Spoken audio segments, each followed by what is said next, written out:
All right, so this is going to be a very brief video on occultism, spirituality, by which I'm not a learned student. I would say I'm always going to be learning. Throughout my life, I'm going to be learning. It started when I was very young. I was extremely interested in multiple topics, like facets of the world, facets of the human imagination. The human mind just fascinated me. Like there was like a bottomless pit for me to delve into the human mind. I just found it was this absolute, just this fireworks of interest that I found within the body, the mind, the reality. And I would always have questions, but it wouldn't be questions like other kids would have, questions about where does God come from, or questions about what are angels. These questions would be quite deep and deep rooted, etched within a really deep fascination with what the world really is and the tapestry of it. When I was young, obviously, we were told in Christian faith, because I was raised a Christian, we shouldn't really question too much, because this can lead us astray within our faith. The way to actually do this is to question within a limit. That was very difficult for me. I was so extremely just convinced that I would go to hell, because somehow I just got in this doubt, and I started doubting, like completely just, I started having this emphatic doubts about God, Jesus, did Jesus really die on the cross? And it also probably should pay a bit of interest to know that I've all throughout my life I've had OCD. So I had spurs of OCD, or periods where I suffered from obsessions and compulsions. And part of it kind of fed back to my interests.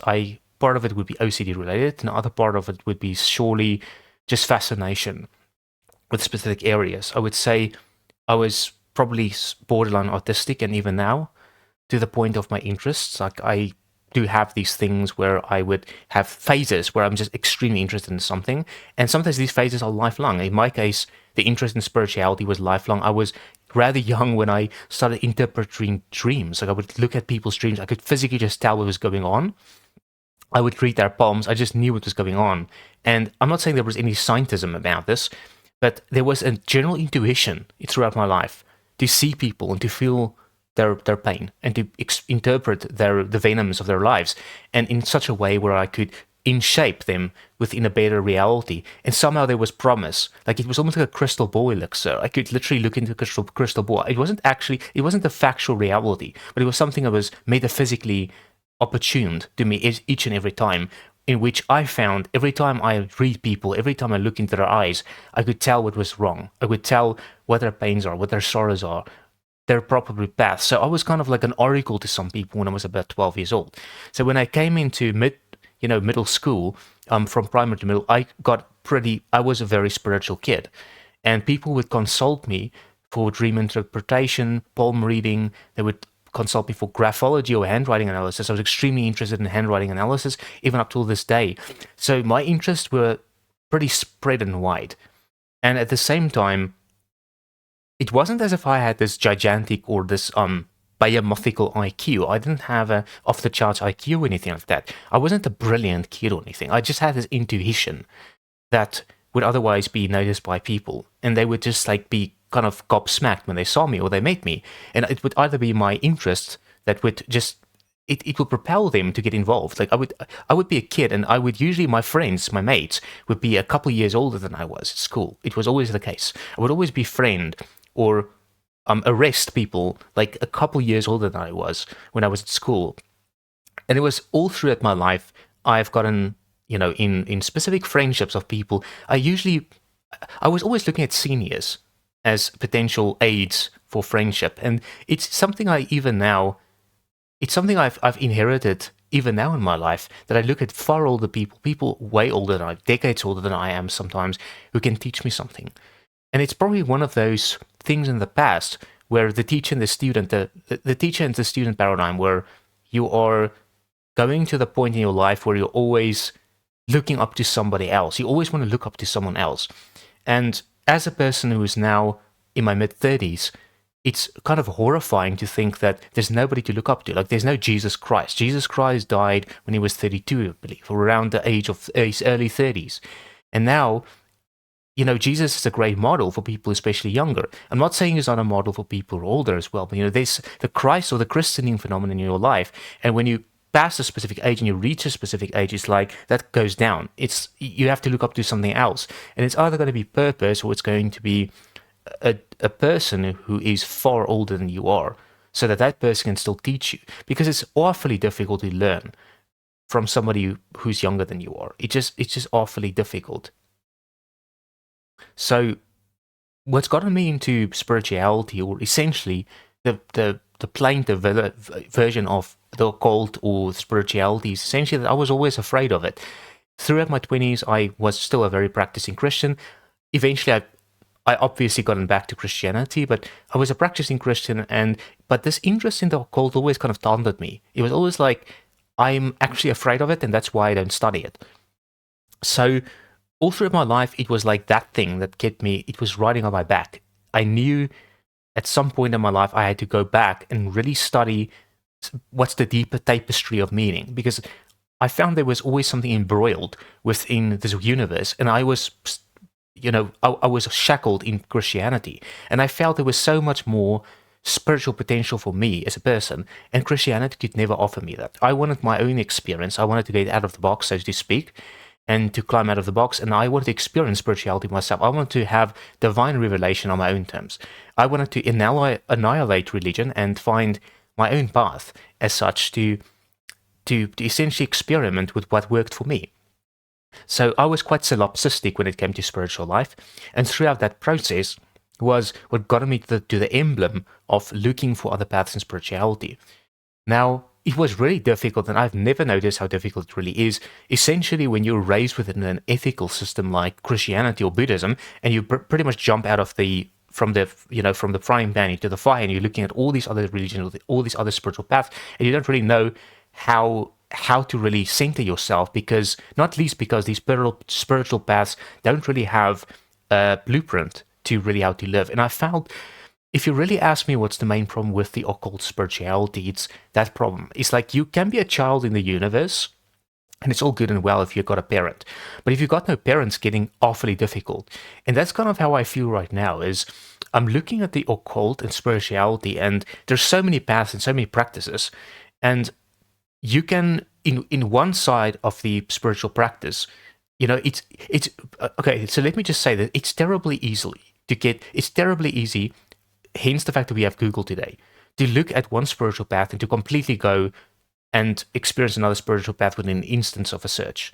Like, you can search right-hand path, left-hand path, Tantra, for instance, and you can have two different experiences within a span of a minute by reading different articles or searching or browsing something, and you can absorb that information. That's, we're talking about paths that took people like millennia to figure out. Literally millennia to figure out. And you can look into those paths and you can absorb that information within an instance. And that's another argument. I mean, of course, the absorption rate that we are being praised for today is far too much than we can actually handle. And that's part of the problem. But I don't really want to get into that tirade. I don't want to go into that diatribe because I've got my own one here. Anyways, so the problem with spirituality for me is the idea of capitalizing on the spiritual path that to me is going to be the most fruitious, because that's a very difficult thing. Like, in some spiritual paths, we know of certain spiritual paths, especially with the left-hand paths in Tantra and so on, that is completely abolishing moral values, that are questioning moral values. And we're talking here about like real moral, intrinsic Nicodemean moral values that we've been taught by our society, but that's also christening within us throughout our lives.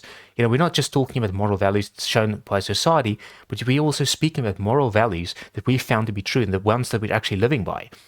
And to me, it's very difficult to look at a system that abolishes morality in favor of your own morality, because you can easily see where wickedness can come from. Like, eventually, if that's what you're going to go after, the idea that we don't have a blueprint, the idea that we don't have a cookbook method of spirituality and the real path of searching is a problem that I keep finding within the spiritual world. The fact that Christianity keep appealing to people from the occult because there is no real framework, and it's very easy to get enticed into different paths.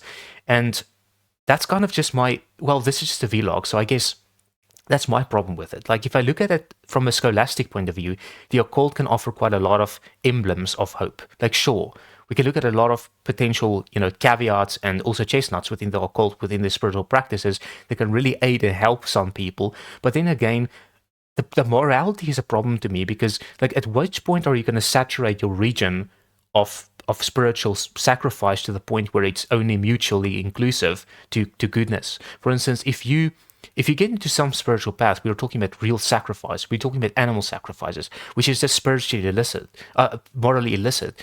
And my question to you is then, seeing that that's morally illicit, like, how do you actually combine or confront yourself within the spiritual framework? How do you confront yourself? Because, and that's the big problem that I have with the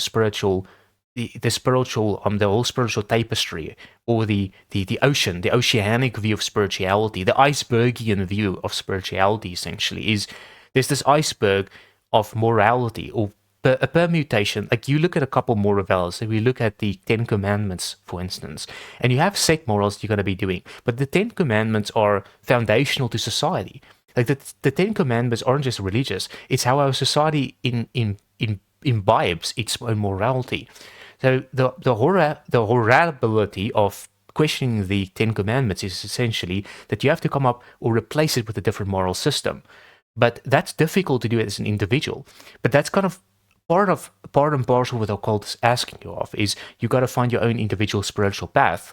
And that's what we see with left-hand paths, like find your own spiritual path, stone God or kill God, of that whole idea of you are God. But then if you are God, then, like, how does morality factor into this thing? Because you still have to either live in an embryonic view of morality, or you have to disguise yourself within a view of morality that is an other or a nether version of it. Like, you cannot really create morality yourself. You have to find it and filter it through a system.